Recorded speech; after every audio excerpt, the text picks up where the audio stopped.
വിശുദ്ധ കുരിശിൻ്റെ അടയാളത്താൽ ഞങ്ങളുടെ ശത്രുക്കളിൽ നിന്ന് ഞങ്ങളെ രക്ഷിക്കണമേ. ഞങ്ങളുടെ തമ്പുരാനെ, പിതാവിൻ്റെയും പുത്രൻ്റെയും പരിശുദ്ധാത്മാവിൻ്റെയും നാമത്തിൽ ആമേൻ. അന്ത്യോക്യസ് യൂപ്പത്തോറുമായുള്ള യുദ്ധത്തിൽ യൂദാസ് മക്കബേയോസിന് കർത്താവിൻ്റെ സഹായവും സംരക്ഷണവും ഉണ്ടായിരുന്നതിനാൽ അവനെ യൂപ്പത്തോറിന് കീഴടക്കാൻ എളുപ്പമായിരുന്നു. അന്ത്യോക്യസ് യൂപ്പത്തോർ മക്കബേയോസുമായി ഒരു സമാധാന ഉടമ്പടി അംഗീകരിച്ചു.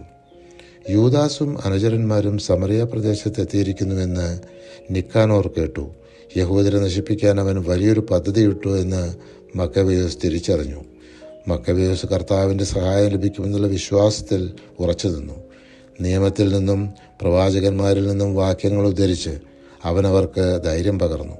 വീര്യവും പൗരുഷവും പകരുന്ന യൂദാസിൻ്റെ ശ്രേഷ്ഠമായ വാക്കുകളാൽ ഉത്തേജിതരായ യുവാക്കൾ എതിരാളികളെ നേരിടാൻ ഉറച്ചു. ശത്രുസൈന്യം യുദ്ധസന്നദ്ധമായി സമീപത്തെത്തിക്കഴിഞ്ഞു. തന്ത്രപ്രധാനമായ സ്ഥാനങ്ങളിൽ ആനകളെയും പാർശ്വങ്ങളിൽ കുതിരപ്പടയെയും അവർ നിർത്തി. മക്കബേയോസ് സ്വർഗത്തിലേക്ക് കൈകൾ ഉയർത്തി അത്ഭുതങ്ങൾ പ്രവർത്തിക്കുന്ന കർത്താവിനെ വിളിച്ചപേക്ഷിച്ചു. എന്തെന്നാൽ കർത്താവ് ആയുധങ്ങളാലല്ല, സ്വന്തം നിശ്ചയപ്രകാരമാണ് അർഹിക്കുന്നവർക്ക് വിജയം നേടിക്കൊടുക്കുന്നതെന്ന് അവൻ അറിഞ്ഞിരുന്നു. നിക്കാനോറും കൂട്ടരും കാഹളങ്ങളോടും പോർവിളികളോടും കൂടെ മുന്നേറി. യൂദാസും അനുചരന്മാരും ദൈവത്തെ വിളിച്ച് പ്രാർത്ഥിച്ചുകൊണ്ട് ശത്രുവിനെ നേരിട്ട് കീഴടക്കി.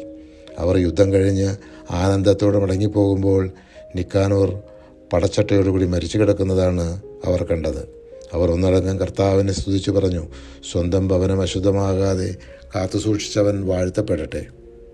കർത്താവിൽ നിന്ന് ലഭിച്ച സഹായങ്ങളുടെ പ്രത്യക്ഷ തെളിവായി യൂദാസ് മക്കബേയോസ് നിക്കാനോറിൻ്റെ ശിരസ് കോട്ടയുടെ മുകളിൽ തൂക്കി. ഈ ദിനം ഒരിക്കലും വിസ്മൃതിയിൽ ആണ്ടുപോകരുതെന്നും സുറിയാനി ഭാഷയിൽ ആധാർ എന്ന് വിളിക്കപ്പെടുന്ന ദിനം ആഘോഷപൂർവ്വം കൊണ്ടാടണമെന്നും പൊതുസമ്മതപ്രകാരം അവർ നിശ്ചയിച്ചു. അന്നു മുതൽ നഗരം ഹെബ്രായരുടെ കൈവശമാണ്. 2 മക്കബായർ ഇവിടെ അവസാനിക്കുന്നു. പരിശുദ്ധാത്മാവെ, തിരുവചനത്തിൻ്റെ അനന്തശക്തിയാൽ ആത്മാവിൻ്റെ വരങ്ങളും ദാനങ്ങളും നൽകി തീക്ഷ്ണതയാൽ ഞങ്ങളെ ജ്വലിപ്പിക്കണമേ. ആമേൻ.